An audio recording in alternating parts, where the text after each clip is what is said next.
Hello, welcome to another episode of Improv. Mostly. I'm Jeff Taylor, I'm David Richmond.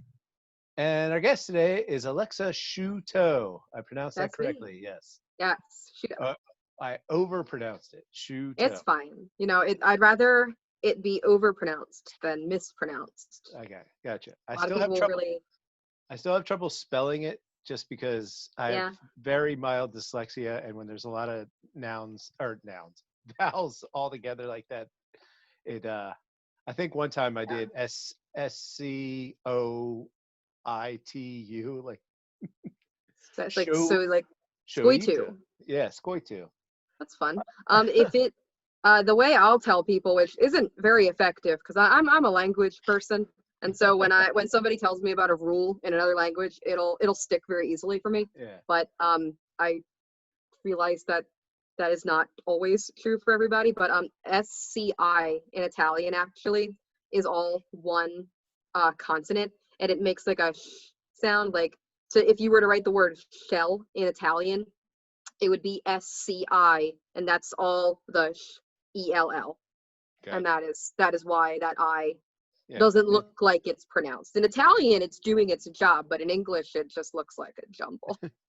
Yeah, actually, you got me pronouncing it correctly when you said it's like the end of prosciutto.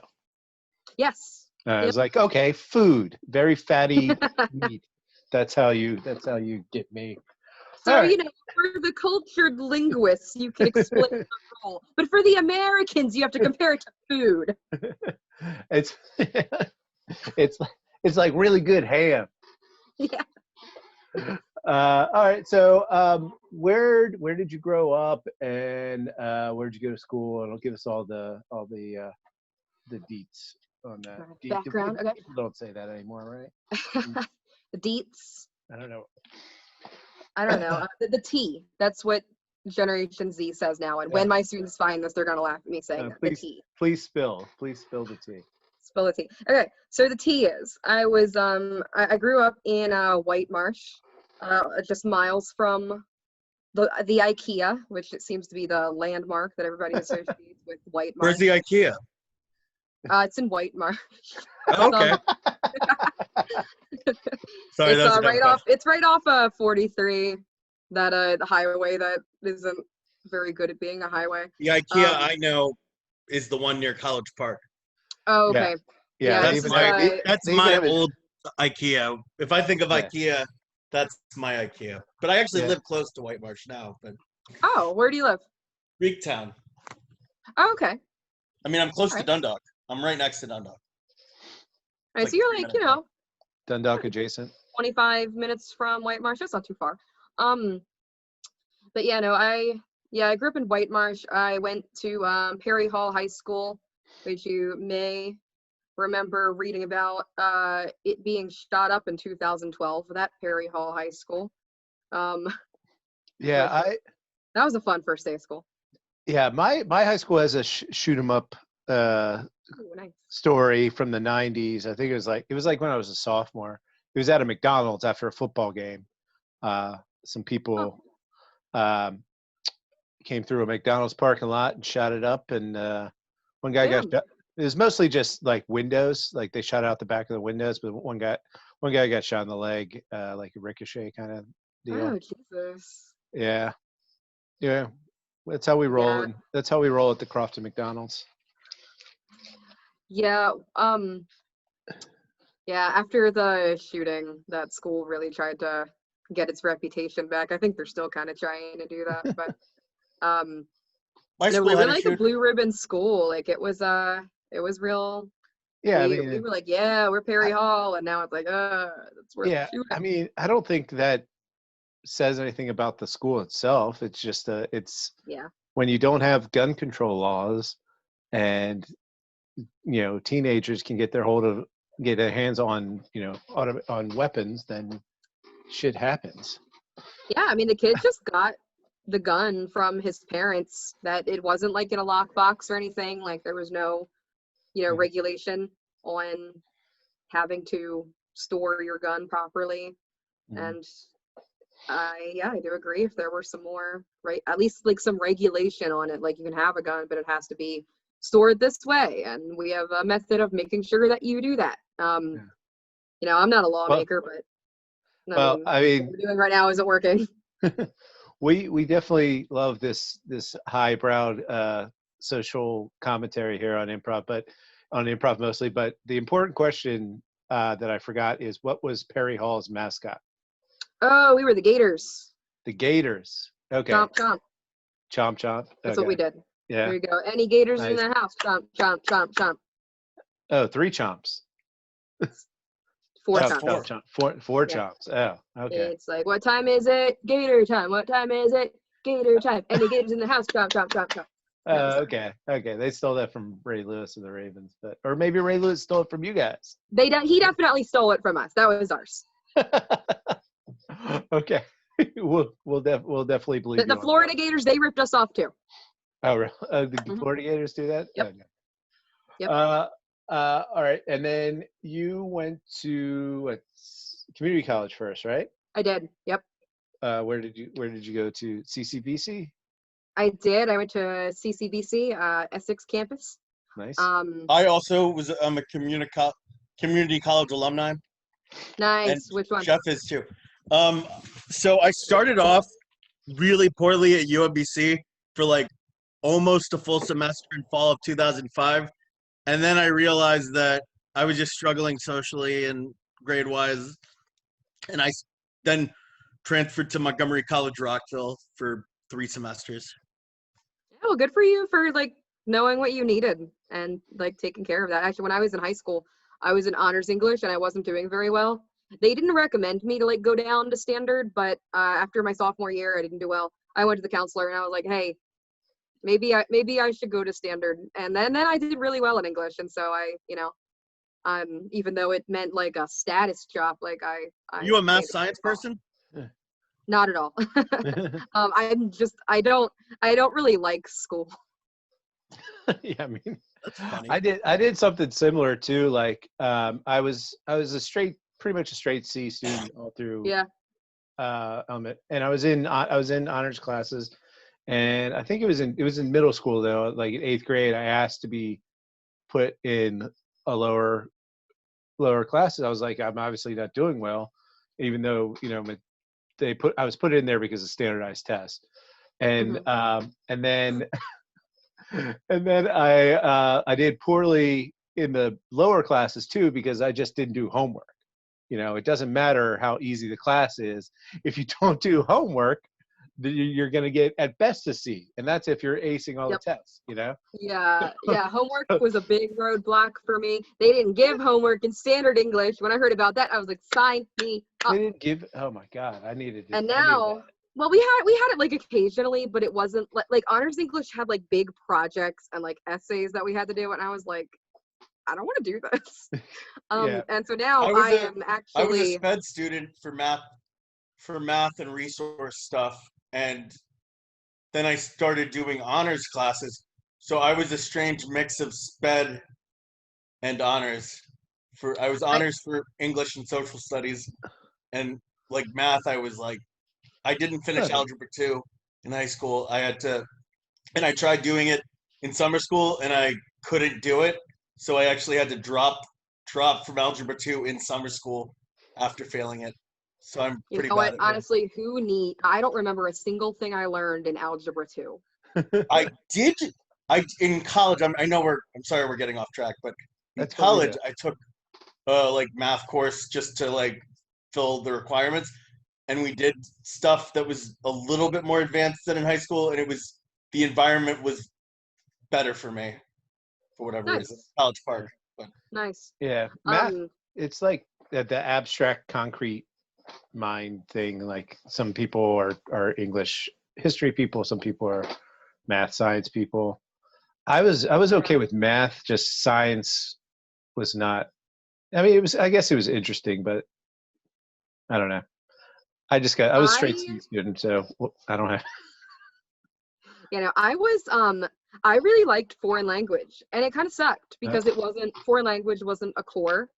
It was like an elective, but I was really good at it. I learned Spanish. I'm a Spanish teacher now. Yeah. And because I'm not a hypocrite, I don't give homework. because Nice. I'm not holding my students to standards that I personally cannot attain. That's also homework for them is homework for me. Then you I have to grade it. I don't want to do that. Smart. So I tell my parents, I'm like, hey, if your kid comes home and is like, I don't have Spanish homework, they are telling you the truth. I don't give homework. The only homework they'll ever have is if they didn't finish it in class. Yeah, I didn't understand homework in foreign language class when I went to high school, because we basically learned it by rote, where you're just like, you conjugated verbs over and over again, you said it, so that I'm like, we just did this for fucking 48 minutes or whatever classes were. Like, why do I have to go home and do it again? Like, it's ingrained in my, I'm never going to forget well, I guess I will forget it. I just can't pronounce it. Hablamos. Yeah. But, and the same thing with math, like they were like, okay, we're going to learn how to do these kinds of problems in class today. Now here's 30 more of these kinds of problems to do at home. I'm like, I just fucking did this. But I digress. And then I also feel like, well, first of all, there's no evidence, like in any study ever done, that homework is effective in like helping the kids like retain information, and in my case, like acquire a language. So my philosophy is like, I'm not wasting their time and my time on something that literally has no evidence behind it. Because especially the language, it's like you got to be immersed in it. You got to be constantly talking and stuff. How are you? And that's not immersion. There's no solitaire version of Spanish, of a foreign language. You can't just go home and have a conversation with yourself. Right. It's really better that they do the majority of the work where I am available to like help them. Yeah. Otherwise, they go and they use Google Translate, which if anyone's ever talked to me for 30 seconds about Google Translate, you know how I feel about Google Translate. Yeah, but I did do this one time where I took English sentence, went to Google Translate, translated to Spanish, then to like French, then to like Mandarin, then to like Esperanto, and then back to English to see what the result is, and it's just word puke. It's just like, I therefore went 5, 4, 6, 9.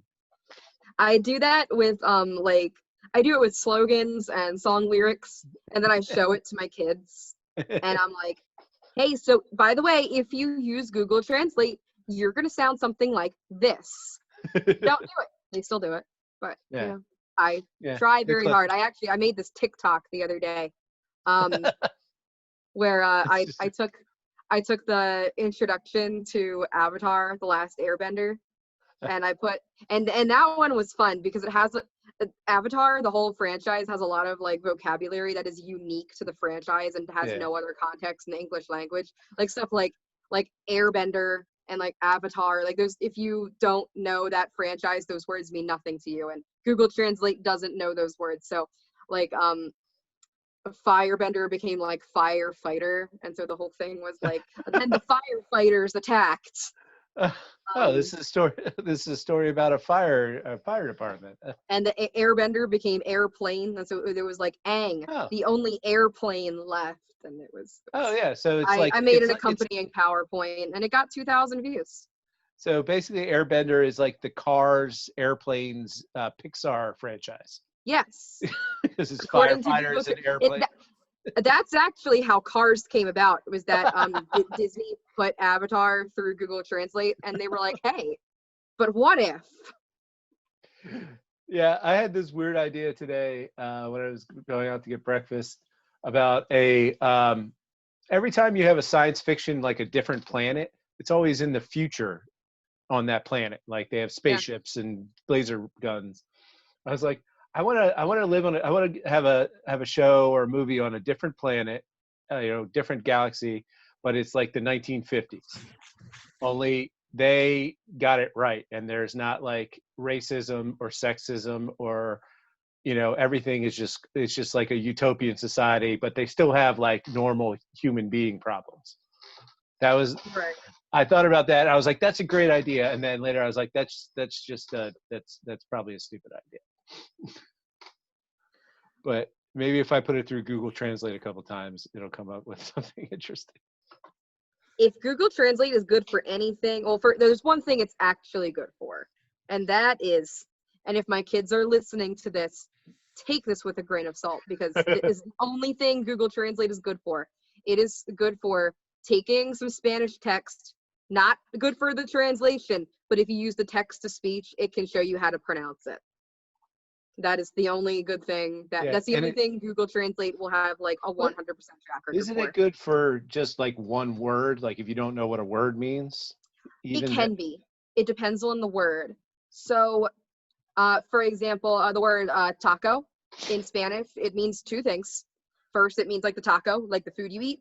And then it also means cleats. So for words that have multiple meanings, depending on the context, you could go into Google Translate and go from Spanish to English and say, like, figure out how to say, I like to eat tacos. But if you get the wrong one, it might tell you, I like to eat cleats. So you want to be really careful. The better one to use is wordreference.com, because that gives you the definition. It gives you an example of the word used in a sentence. It accounts for all context of the word, and it is really the better bet. It gives you more information, and you'll have a better idea of how to use that word. All right, so I put improv mostly into Google Translate, and I've gone back and forth with several. This is actually offensive, so I'm not going to say it. But it's basically saying particularly differently abled. That's how you got improv mostly. I went from like English to French to Punjabi to Russian to Basque, and then to English, and now it's like offensive. Well, kids, you heard it here first. If you use Google Translate, it's going to make you say slurs. Don't use it. Yeah. So it's a bad road to go down. Bad. 0 out of 10. All right, great. So when did you start doing improv? Ooh, I started doing improv my senior year of high school at Perry Hall. And it was a short form? Pretty much. It was mostly short form. And then this is a story that I used to hate to tell, but I really came back from it, so I'll tell it. So I was dating this guy in high school. And he's actually given me permission to use his name in my stand-up, so I'll just say his first name. His name is Tim. Tim, if you're watching this, what's up? We're on good terms. What's up, Tim? Thanks for watching. He'll never see it. He's not involved in the improv community anymore. But so it was mostly short form, but like at the end of the year, they picked like a couple kids to do a herald. Tim got picked, and I did not. So it was also supposed to be a thing for seniors, and I was a year older than him, so it was kind of bullshit anyway. But I wasn't happy. I was really salty, actually. Like, I wanted to do it. I was like, I'm good. And then the attitude he kind of adopted was, well, I guess I'm better. I guess I'm funnier. And I was like, So I was very unsatisfied with my experience of improv in high school. So I got to community college, and I was like, okay, well, I don't even think I liked improv that much at the time, but I was like, I have a point to prove, so I need to join the improv troupe here. And then I got there was no improv troupe, so I was like, well, I need to prove my point, so I'm going to start an improv troupe, and I did. I started an improv troupe. Was the name of the team Out of Spite? No, did you do short form or long form? Both. We did both. I had to do a herald. There was no way I was not doing a herald, because I had a point to prove. What books did you take inspiration from, or what philosophy of improv? Or is that a dumb question? It's a dumb question, but not because you asked a dumb question. It's because I didn't know what any of that was. I just wanted to prove a point. Weren't you doing improv at like Charm City at this point? Not yet. That's a little later. I seem to remember me meeting you when you were still in college. Okay. Yes, but I was like a senior, so I'm like a freshman at this point. And at that point, I was at Towson University, and I was kind of over like college the Tigers. improv. Like I wanted to do like real improv. So I did real improv at Charm City Comedy Project, and then what was your first team over there? Silversmith, yeah. What do you got? You guys used to do like character monologues or something? Didn't you do some? Yeah, we used to do a format that I really liked. It was we called it a monoscene, but it wasn't really a monoscene. We would get a suggestion of an event, and we would all be people at that event. It's a little comparable to an evente. And so we would each start off by giving like a short monologue of like why we're at this event, what our purpose is, and there were people who like worked at the event, there were people who were guests, there were people who were there to like ruin it all. Like I think my first one was like a horse race, and I was like a PETA protester there to like fuck shit up, and like that was my whole deal. I had a lot of fun with that character. In fact, after the set, a guy gave me his number, so I guess I had a really good set. I didn't call him. I guess I've been doing improv for 3 years. I've never done a good set. A guy has never given me his number after I've done an improv set. I think his name was Mike. So Mike, if you're watching this, I'm sorry I didn't call you. Broadcast his number. No, Mike and Tim. Mike and Tim, thanks for watching. Mike and Tim. I appreciate it. You did Silversmith. And then when did you join Bad Karaoke Experience? They were actually original member? I'm not an original member actually. But I have been with them a while. I didn't join them too long after they formed. I think they were less than a year old when I got in. They were the second like non-school affiliated troupe I joined. They were the first indie troupe that I joined. And I got in with them because Brian Young was in Silversmith with me, and he was talking. I was always interested in musical improv. I tried to do a set like that at CCBC, and I don't want to talk about it. It was not good. You'll mention Tim and Mike's name on YouTube, but you won't talk about your musical improv experience at community college. I will talk about other people's shortcomings. But I am here to gloat. So at CCBC we basically did like a kind of a story. Like we stayed the same characters the same time. Like I have no name for this format, like because it was just like a shit compilation. And then it's more like a musical that way, right? If everybody's the same character and then there's songs and stuff in between, or yeah, it was meant to emulate a musical, but it just didn't work because we did not. I mean, I was 19. I didn't know how to develop a format. So, but now I've developed 2 formats. So what's good, Tim? I developed 2 formats. I hope you enjoyed that, Harold. Yeah. Good luck with the fucking Harold. Everybody's done that. Harold. They didn't do a real Harold. Not everyone's done a Ready, Set, No set. Ready, Set. He can never. I'm doing my Ready, Set, No shirt right now. Which is just a plain blue t-shirt, right? It's purple. It's purple, plain purple. I'm sorry. I'm the red one now because well, our cast is shaken up a little bit, and the red one is no longer with us. But you recast red. Yeah, well, we recast a few colors actually. I think blue's gone. I think Kristen's blue now. I'm gonna be red. We've brought Allison Gross and Dante, whose last name I can embarrassingly not remember right now. Dante Arman. It's not. Oh yeah. Yeah, and he's on the team. I don't know what colors they're gonna take yet, but red is mine. It's my favorite color, and I want it. But no, we for the musical format at CCBC format. I use that word very loosely. It was a jumble. We played karaoke tracks, not even the Laura Hall ones, like of real songs that if we tried to upload, we'd probably get copyrighted for, and we would just kind of live parody songs. Okay, I would like to. That's like it's like a short form version of musical. Exactly. In fact, it's something I would play with like some skilled improvisers. And now that I've like taken classes and I have a better idea of how to do improv, I would totally do that again. It was fun. We had a lot Yeah. of fun. And that is when I discovered that I can freestyle rap. Yeah, I just watched because I'm obsessed with Hamilton now. I'd heard all the songs for years, but I've never seen the actual musical until it came out on Disney Plus. So I watched this documentary last night called "We Are Free, Freestyle Love Supreme," which is Lin-Manuel Miranda's musical improv team.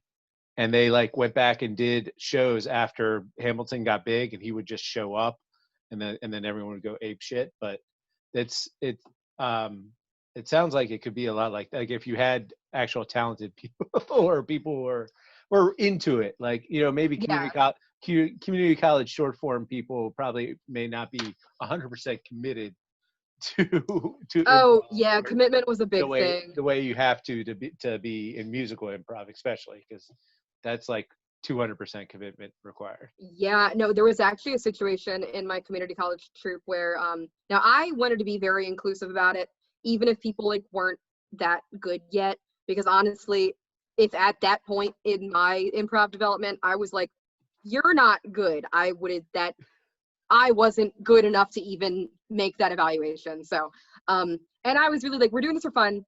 We're a community college. We're not like on Broadway or anything. Like, we're here for fun.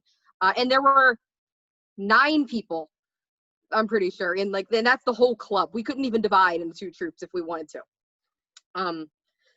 But 9 seems impressive for me. Like, I can't form an indie team now with 9 people. Man, but no, but half of them were like in and out. A lot of them were like very, very new, like even newer than I was, like 2 years into it. And there was another girl on the team who was in the like leadership. Like, we had to have 5 people in leadership, and she wanted to do like she wanted to divide it up and make it like, okay, so the 5 of us who've been doing it forever get to perform, and like everybody else practices. And I was like, we have 9 people. I was just about to say, you had 9 people and you have 5 in leadership. You have more people in leadership positions than... We had to. That was the rule at CCBC. You have to have 5 people in leadership. So if you, and you need 8 people in a club. So it couldn't end up being like 5 people leading and then 3 people being general members. That's gotta suck. Yeah. And then she wanted to double down by like, only these 5 can perform. And you it guys was are a like terrible the idea. understudies.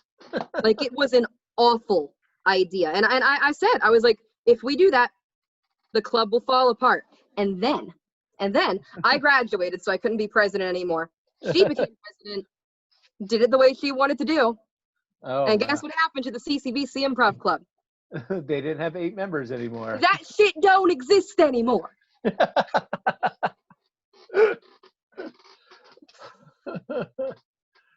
All right. And then, all right. So bad karaoke experience. What other little project? Ready, Set, No. Did we talk about that? Oh, I don't think we did yet, but I'm happy to. Yeah, I mean, we like touched on it, but. Yeah. So that was the first time you came up with a format yourself? Yes. That's a format I wrote, and I'm actually I'm really proud of it, because I did write the original draft of the format before I took any classes. And it's a pretty non-game format, or at least not game in the sense that we do it, or we have done it at Big. It's mapping. It's the whole thing is a mapping set. So what we do is we get a suggestion of an item you use every day from the audience, and we did end up whittling that down to cannot be electronic and cannot be found in a bathroom, because we did so many sets about like toothbrushes and soap, and I got really tired of doing a freestyle rap about how it's good to smell bad.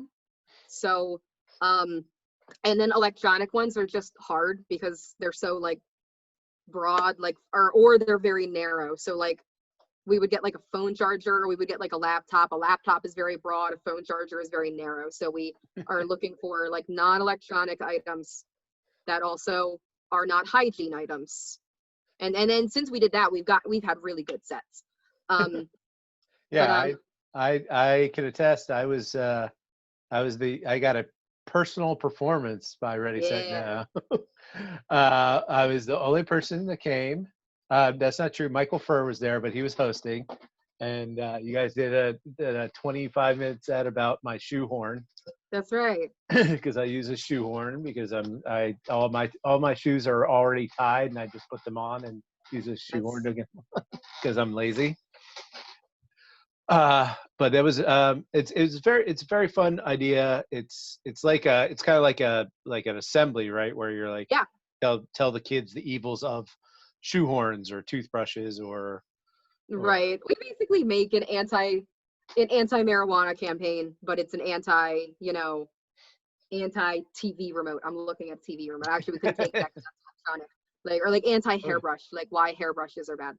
Yeah, hairbrushes are bad. I made it very specifically to play to my strengths, which is super selfish, but I wrote it so I get to do whatever I want. So it's like plot and mapping, which I love, and then there's a freestyle rap, which as I mentioned earlier, I'm super into. And I actually have written a new format that obviously I will not be able to use for a while, but you can't do it on Zoom. I don't know. It's a musical format. It'll never work. So that dinky little shit show from CCBC is now a fully grown format Nice. that I will eventually test out. I'm sure I'll develop it some more, but it starts off kind of like Fade to Black, how they do the they start off with scene painting, and then they do a hero scene, a villain scene, and a stake scene, and then maybe one more after that to clarify if any of those were not clear to begin with. But it's a musical, so each of those will be songs. And here's the thing. So do you realize like how many musicals begin with a song that literally does nothing other than describes the surroundings? It's just exposition. Yeah, like not even exposition. It's more like scene painting. Like the beginning of the Beast, or the beginning of Beauty and the Beast, where they're like, there goes the baker with his tray, like always. All that song, there's barely any character development in that song. It's all environment.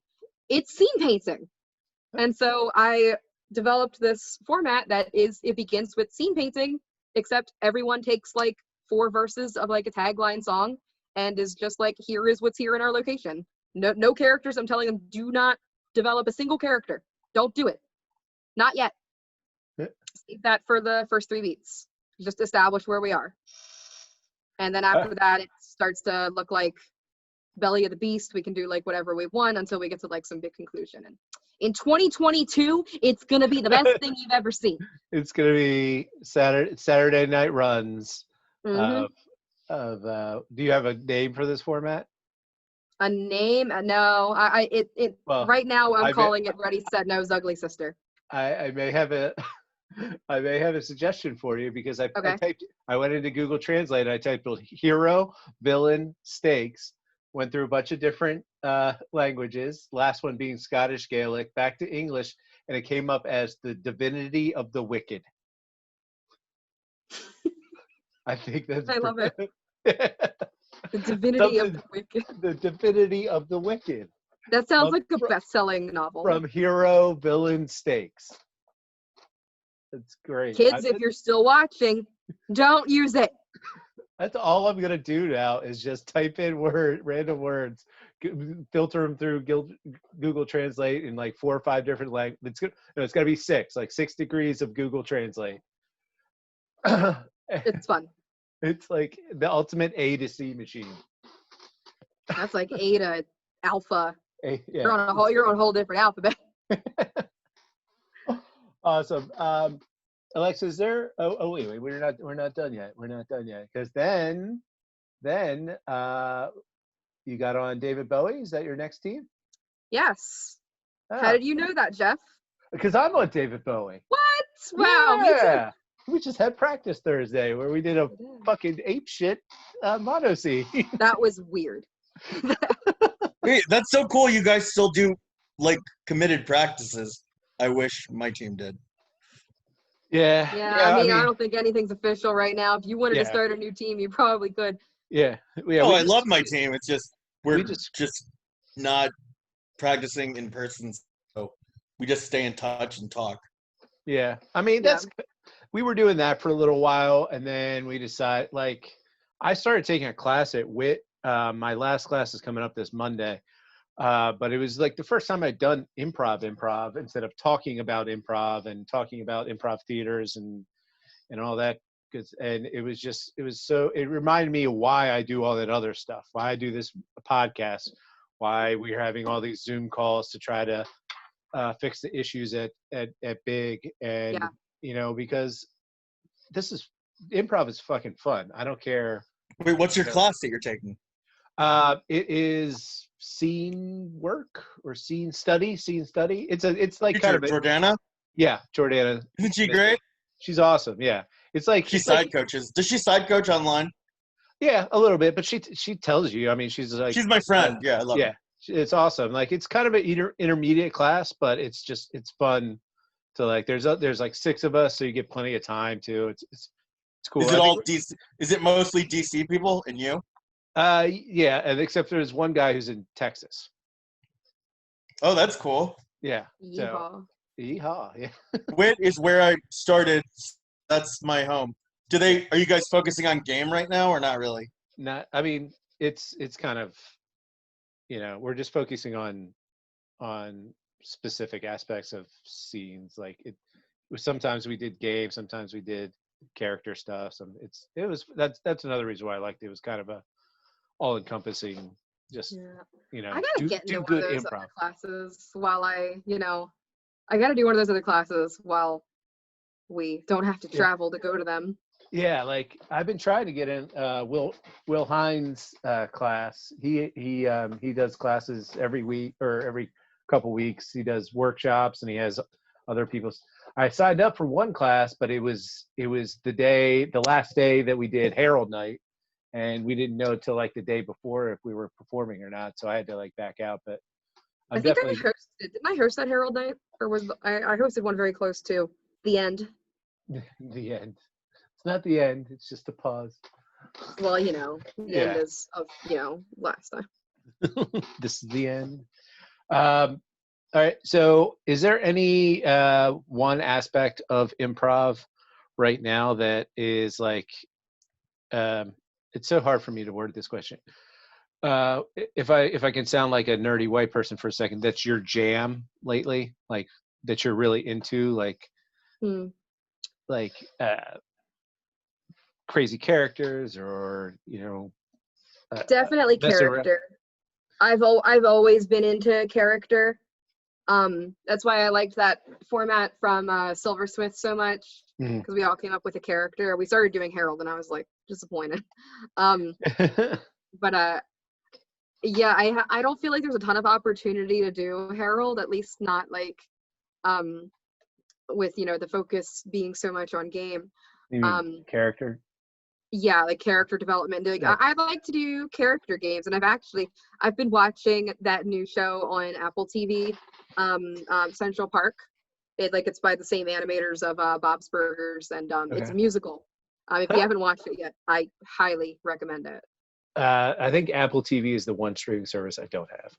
Yeah, if you get it, or if you find some other way to, like, illegally watch this show, like, I just watch it. And I was watching it with my roommate, and I straight up started taking notes on it, and that's how I wrote that musical format. Nice. And so I really like character games, and I enjoy how in that show, and this is something I try to to push in Club 1727, which I pretty much I kind of run it. I made a PowerPoint, and I direct the PowerPoint. So, like, that's kind of running it. Yeah, once you make a PowerPoint, you're officially running things. I love making PowerPoints. I made a PowerPoint about this new format. Oh shit. Kristen Bell, Titus Burgess, David Diggs are all on the show. The whole cast is Broadway stars or former Broadway stars. Which show are you talking about? Central Park on Apple TV. Yeah, is Unbreakable Kimmy Schmidt good? I like it. I haven't really watched it. It has Titus Burgess. That's why I asked. Yeah. He had like a small role on 30 Rock. He was part of Tracy's wife's entourage, I think, and then he's got a big role on Kimmy Schmidt. But. Yeah, but what I like about Central Park is like all the characters have like a deal, and sometimes the deal is like a little bit different, like varying episode to episode. But the deal is always the chorus of the song, or it's the tagline of the song, and that's what because that is game, like that's a game. Their deal is a game, and it's repeatable, and it you can hit it in multiple ways, and I would love for there when we are back in person, whatever year that happens, to have more opportunities to explore that. I'm going to be exploring it with this format that I actually have a group together. I put together it like a new musical improv troupe, and we have a group chat, so like we're official. And we just haven't. We never got the chance to.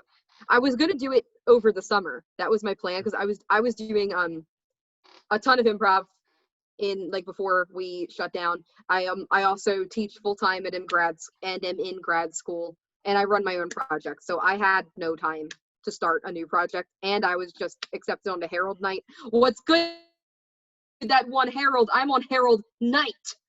Yeah, Tim or Mike, I forgot which one, but either way, in your face. But anyway, I had no time to like start other projects. So I was like, I'll do it in the summer. There won't be a pandemic or anything. In the summer of 2020, that'll be great. Yeah. I'm gonna see All Time Low, Weezer, Green Day, Fall Out Boy, and My Chemical Romance that summer too. It's gonna be great. Yeah, it'll be great. All right. Well, hopefully the summer of 2020 is not over yet, so maybe we'll have a miracle vaccine, and then we'll all be back in the theater in time for Labor Day.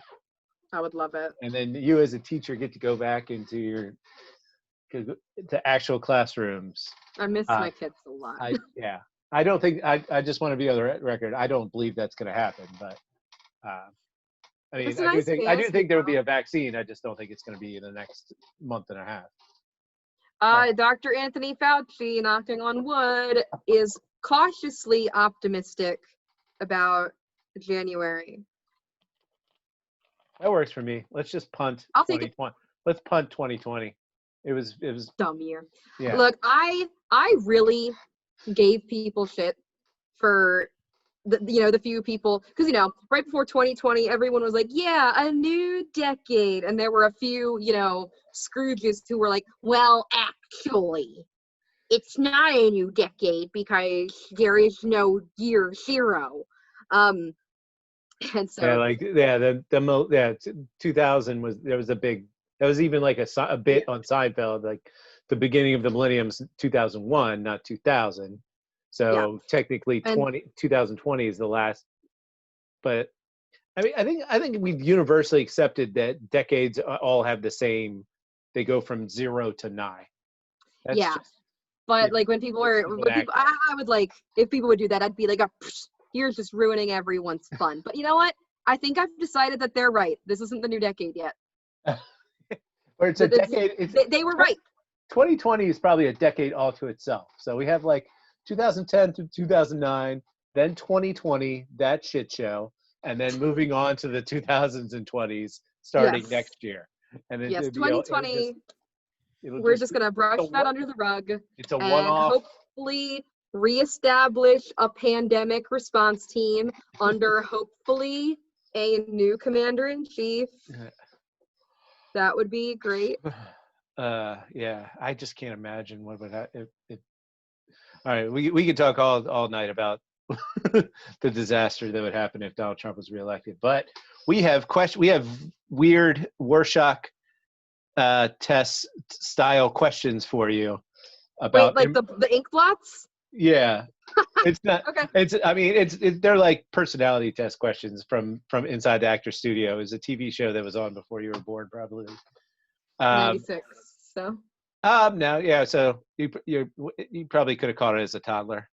All right. David, do you want to go first or you want to go second? I'll go first. All right, fire away. So either say the first thing that comes to your mind, or if you want to take a second and think about it, either is acceptable. What is your favorite improv word?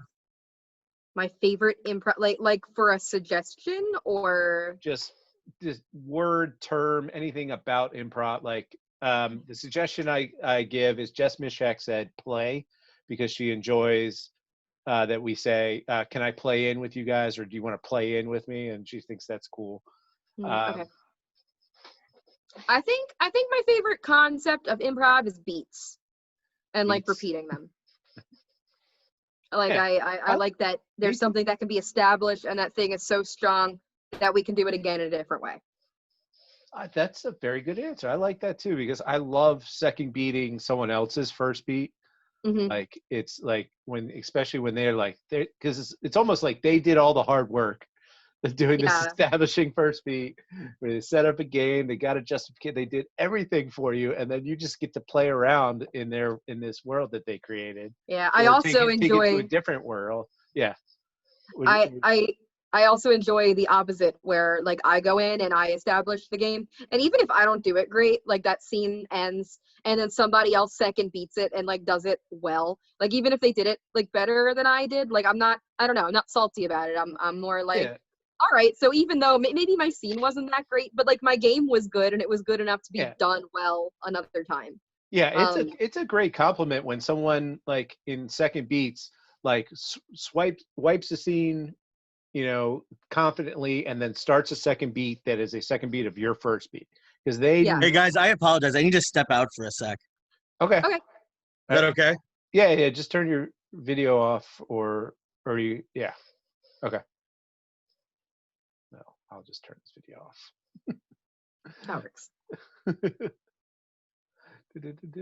Yeah, I think I know how to edit, but I haven't tried it yet, so I'm not editing any of these. All this is going to be in there. All right.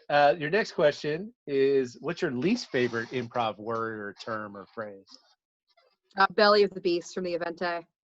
Belly of the beast. I never took Evente class, so I need to know what belly of the beast means. So in the Evente, you start off with like one central scene, where everybody is like they establish some kind of character thing, and then that gets wiped. That can be like a 10-minute scene too.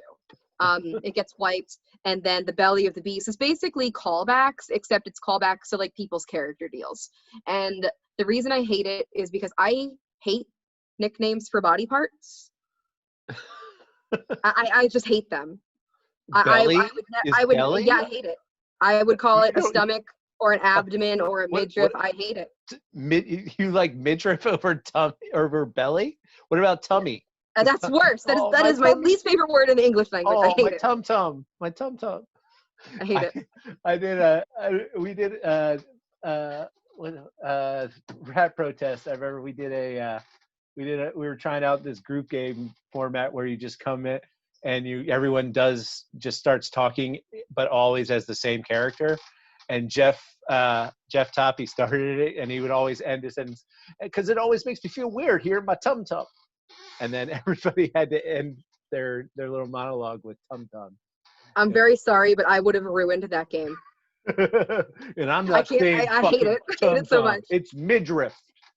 I think I've said that word once in improv for the purpose of explaining that I hate it, because I was like in a scene and the pressure to like do it correctly was on. But like in waking life, when I'm Alexa and not a character, I just set off the Alexa in this room.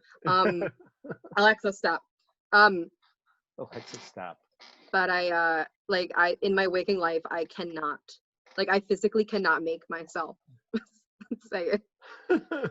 So I just had this is not one of the normal Worshak questions, but what would be the name of your autobiography? Would it be Alexa, stop, or Alexa play Desayuno?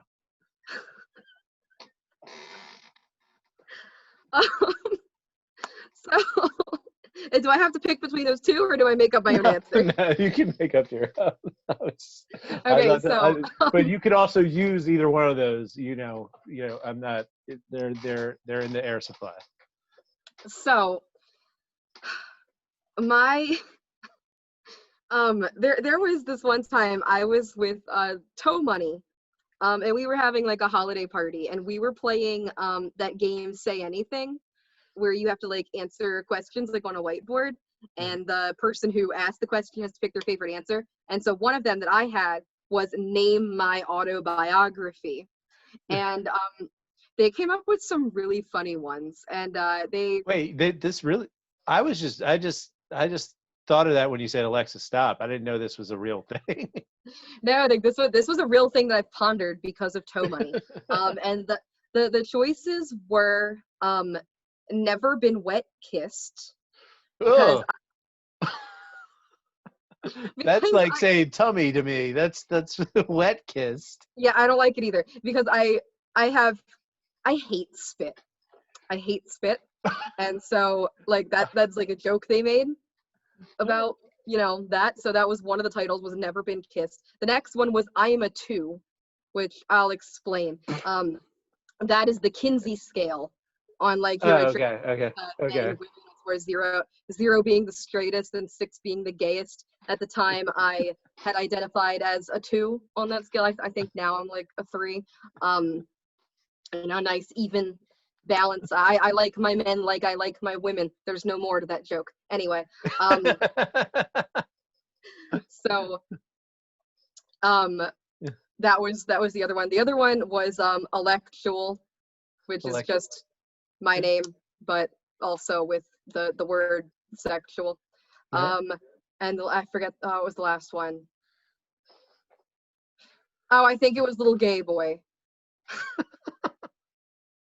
Because at the time my hair was much shorter, and when I first got that haircut, my mother said, damn Alexa, you look like a little gay boy.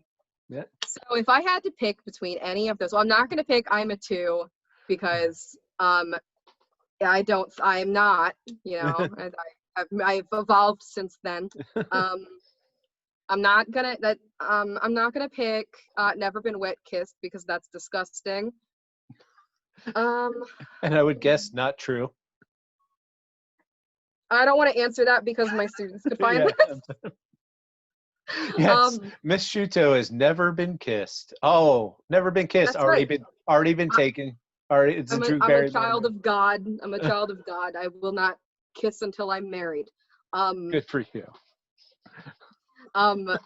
So I guess I would pick. No, I'm making up my own.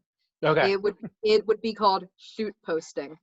Shoot posting. Like shit posting, but it's Sciuto. Yeah. But and the SCI is like shh sound. Yeah. Shoot posting. Gotcha. Shoot posting. I got you. All right. That would be my autobiography. David's not feeling so great, so he may not be back. So we'll just. Oh, that's okay. Yeah. Sorry, Dave. Hope you feel better. He may come back, but. All right. When you see this, good talking to you, David. If you don't, come back. Yeah. So I'll just pick up with the other question. So, what excites you about improv? And let me tell you why this is phrased this way, because the original questions, which I forgot to say, are from inside the actor studio. So we usually say tip of the hat to Bernard Pivot, who came up with the questions originally. Tip of the hat to James Lipton, who was the host of RIP, who's the host of Inside the Actor Studio, who stole those from Bernard Pivot. And then tip of the hat to AJ McCombs, because he likes to say tip of the hat anytime he uses someone else's stuff.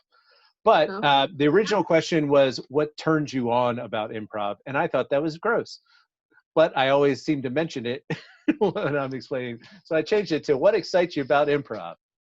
And once again, considering my children will find this podcast, I like that phrasing a lot better. Yeah. See, they're learning life skills, how to rephrase gross stuff.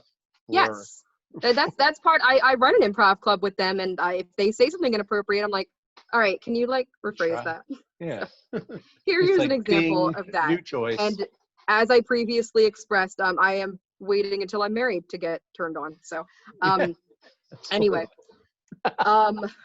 that's so what? That's pretty strict. Christianity is pretty strict these days. Mm-hmm. You can't even get turned on before marriage. All right, what excites me about improv?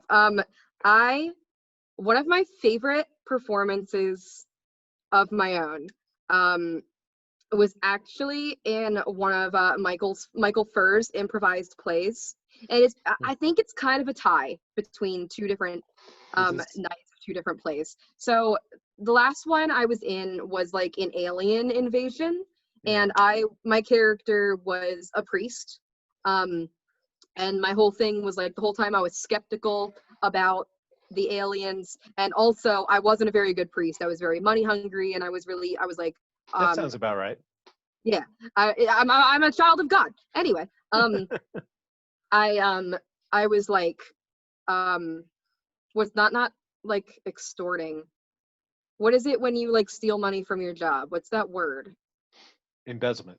Embezzlement. Yeah, I was embezzling money from the church, and like I had like a really nice house, but the church didn't have anything nice. And then like the aliens came in. Very on game. Like, okay, fine, I believe in the aliens. And also I realize all my material possessions are worthless. And you know what? I actually do believe in God now, and I want to be a religious leader, and I want to do it for the right reasons, but it was too late. And the aliens killed me. And it was, I loved it because that character came full circle, but it was a very it was a very situationally like ironic turn of events. Like I finally made the right decision, but after it was too late. And it felt like that character just came full circle in that show. And that was like, it was a rehearsal. Unfortunately, I wish it were like some of my best stuff is in practices. Hello again.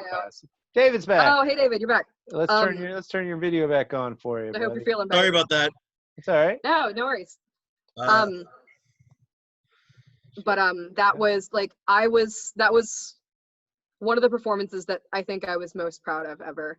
Another one that I really liked, which was another play by Michael Furr. This one was called Santa Claus Must Die, and we all had to play different holidays. And there you were Canada Day? I was Canada Day, and it was geez. Hey.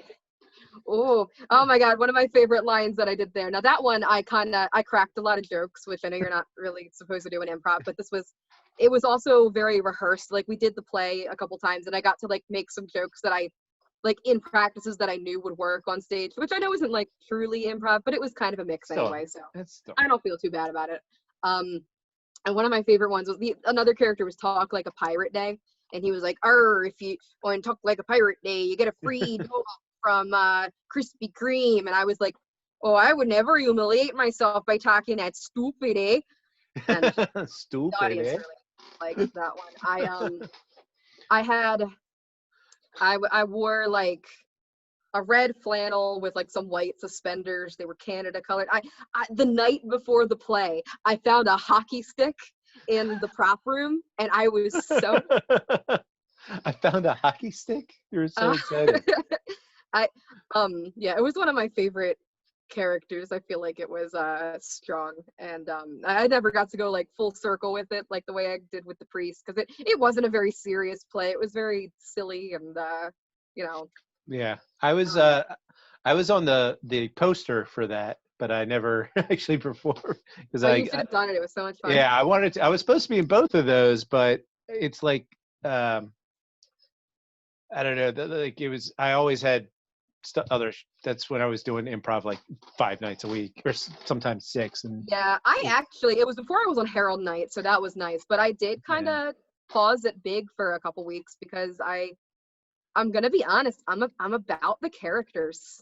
Yeah, that's like where my heart is. Like I'm really about the characters. Yeah, I think they're at the educational department, I guess.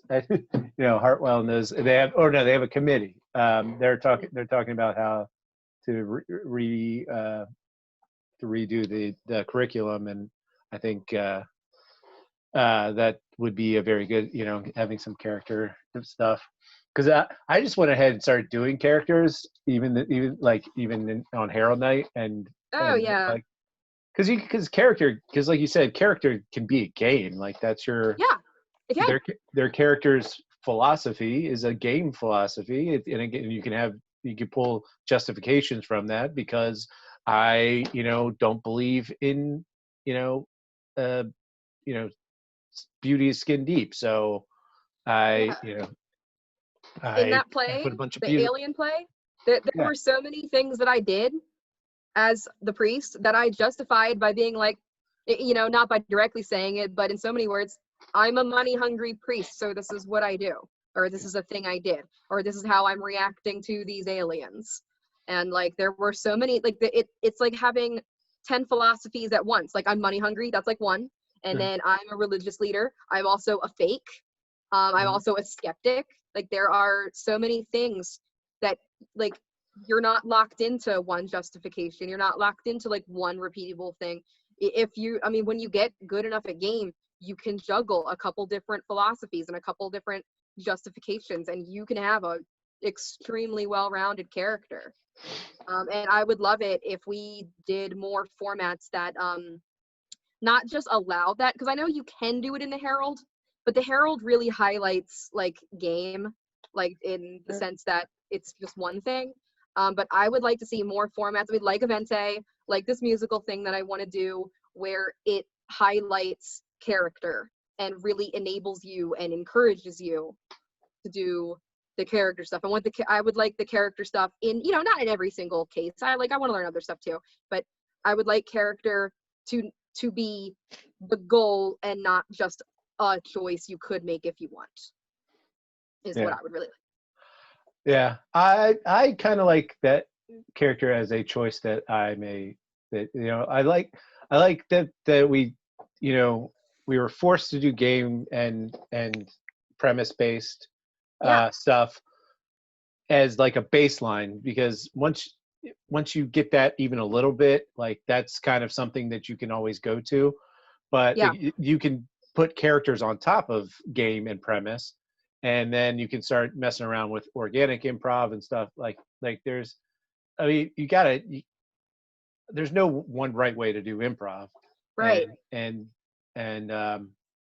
even even though that may be contradicting something I've said on this particular podcast going back a year or two ago when we started, but there's good improv is good improv, and there is Yeah,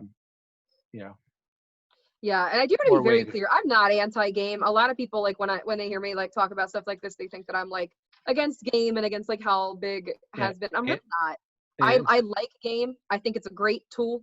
I want to go further. Now you're anti-ga, like anti-fa, only anti-game. Yes. Yes. I thought that joke would be funnier. Okay, going on to the next question. David, do you want to do the next question? Can you which is the next question? Say it and then I'll say it again. Okay. What bores you about improv? Alexa, what bores you about improv? You just set off my... The pronoun here is clearly defined as a form of the possessive case of you used as an... Alexa, stop! Alexa, stop! What bores that? Jeff Bezos. I hate him. Anyway, what bores me about improv? Okay. Not a lot, honestly.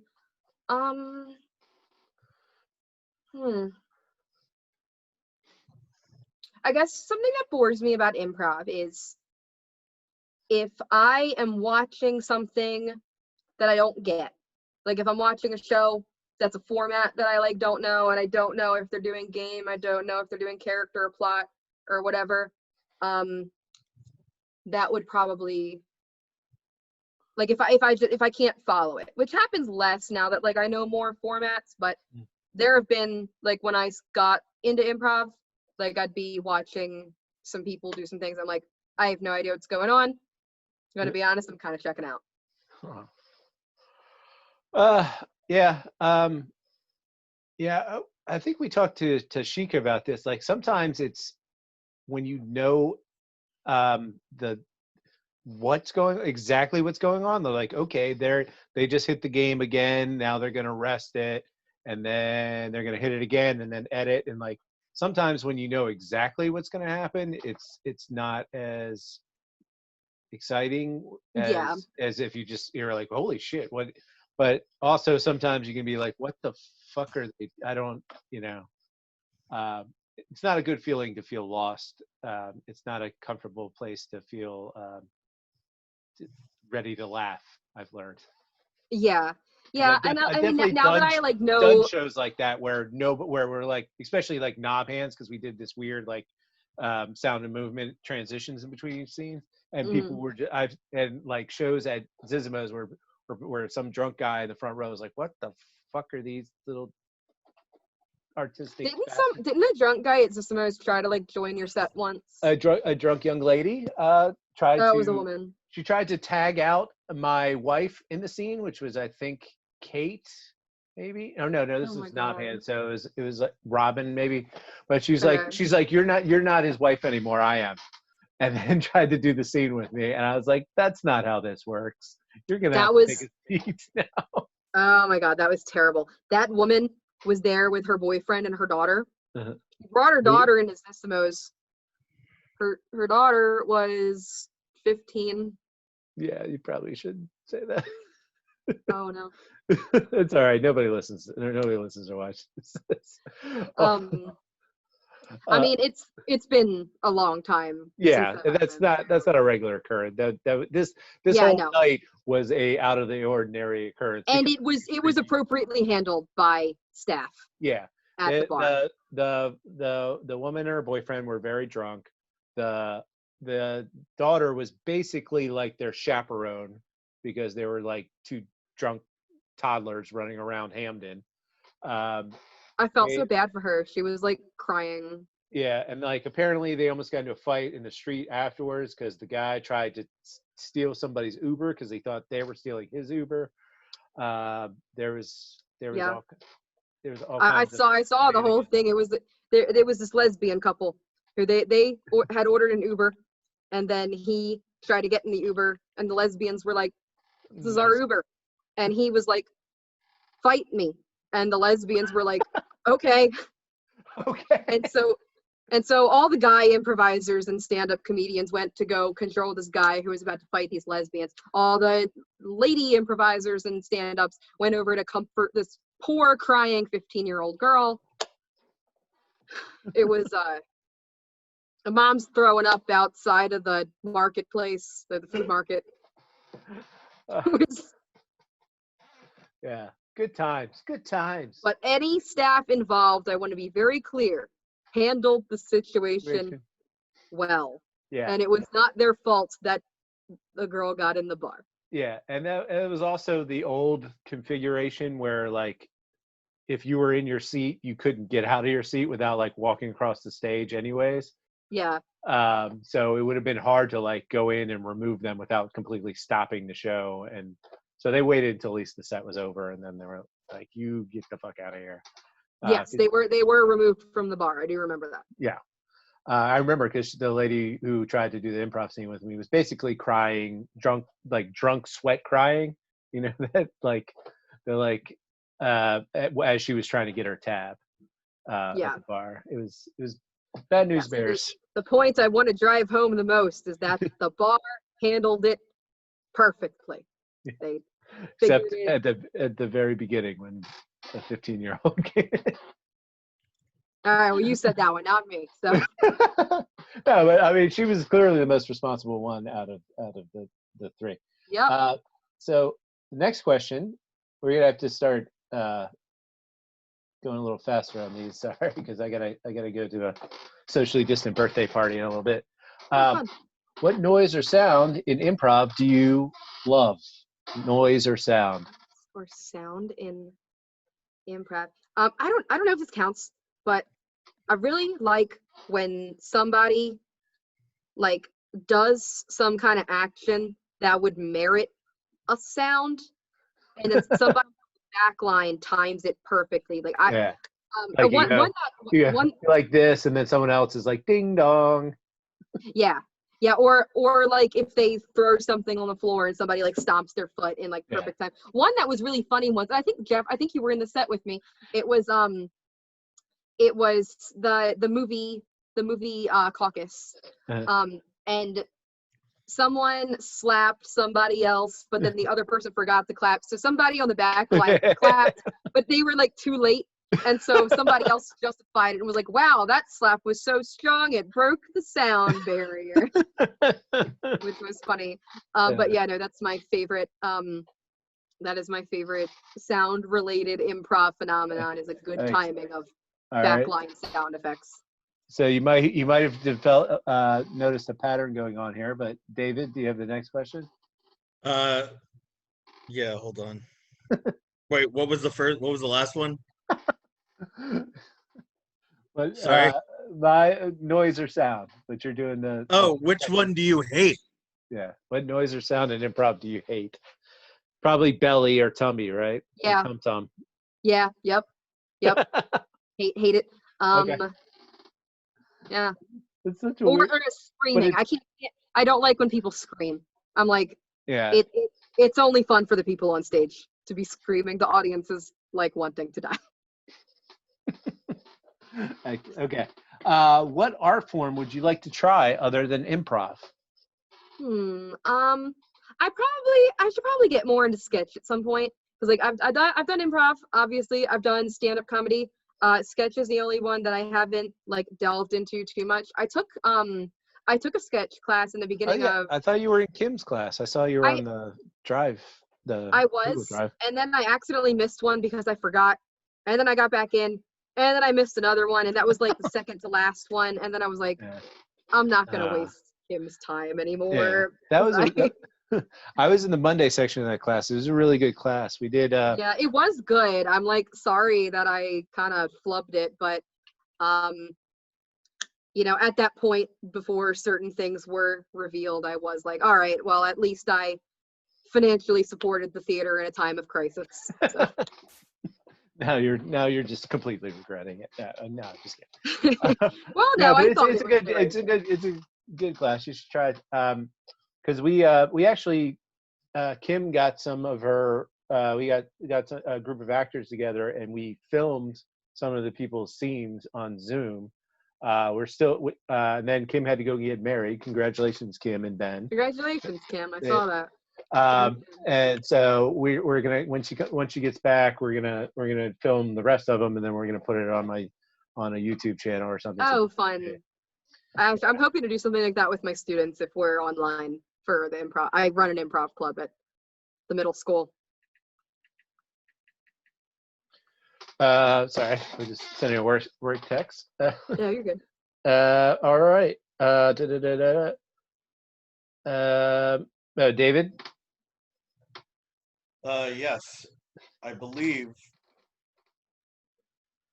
What art form would you not like to try? Nailed it.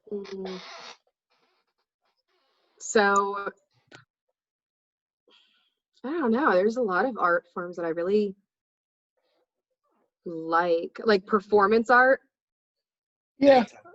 I'd be like probably like choir singing. That just seems very boring to me. I was in choir in high school and I liked it because like my friends were in it, but that's pretty much the only reason I liked it. Yeah, I was in no, choir. Poetry. I'm changing my answer to poetry. I can't write poetry. I'm very bad at it. And you just said you freestyle rap. That's poetry. Yeah, but it's like in the moment, and I can justify it being stupid because it was in the moment. But if I like spend time writing it, that's slam poetry. I have no excuse. All right, fair enough. Okay, how many questions? Let me see. Okay, one last question. All right, and then we will get out of here, and I will go to a 13-year-old socially distanced birthday party at a German beer garden. All right, if improv heaven exists, if the idea of heaven exists, I guess. All right, I'm going to change this too. What would you like God to say to you at the pearly gates, and what do you think improv God looks like? I think improv God wears a flannel and Converse and probably has like those thick rimmed glasses, like the ones that you're currently wearing, maybe a little more squared. Yeah, these are more my last set, or like David's got improv glasses. Yeah, the Rivers Cuomo glasses. Rivers Cuomo should do improv anyway. I think Improv God is definitely without a gender, representing all of improv. I think Improv God used to be a white guy, but like now that it's 2020, they're not. So a little backstory on this. So originally, when I came up with this, I said, "What do you want Del Close to say to you?" Then I learned more about Del Close, and then I realized he's a complete jackass and a misogynist and a drug addict and alcoholic. That's not necessarily his fault because that's a disease, but he was kind of a terrible person. So then I changed it to Viola Spolin. But then I was like, then we had we had a lot of black improvisers, and I was like, there's no black like version of Viola Spolin or Del Close yet, because their black improvisers are just blowing up in the last 20, 30 years. So that's why I changed the question. I did it at the last second, and it was improv, and I think it works. Mostly improv. So what would you like this genderless, flannel-wearing, glasses-wearing God to say to you once you're accepted into improv heaven? Well, hopefully, okay. I am 24 now. I just got done writing my second format. I wrote my first format when I was 22. So I hope that in between then, or now, and my death, which ideally would be many years away, I hope I write a ton of formats and do a ton of projects and end up, directing. And I would love to end up at some kind of teaching or like theater leadership position by the time I get like more experienced. So I would hope that Improv God would maybe consider me a patron saint of some kind. That would be formats? Like, yes, like a format writing or leading, leadership, directing. I'm kind of moving toward like leadership and like running my own stuff. So Gotcha. I'm hoping that Improv God would commend my accomplishments of. I think that they writing would. and directing. I like that change. We're sticking with that, David.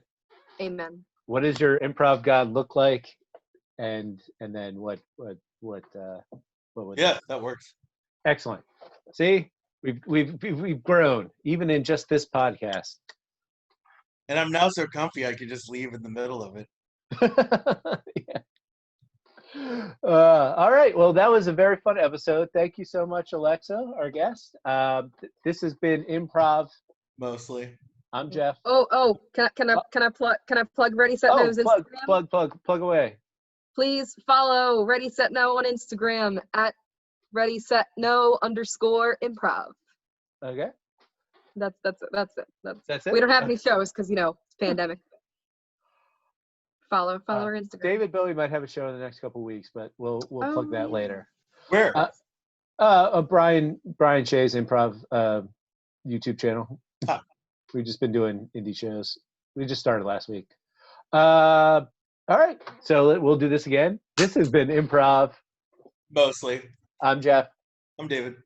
I'm Alexa. This has been Alexa. Yay! Thank you. Thank you for watching. Thank you guys for having me. Thank you, Tim and Mike, for watching.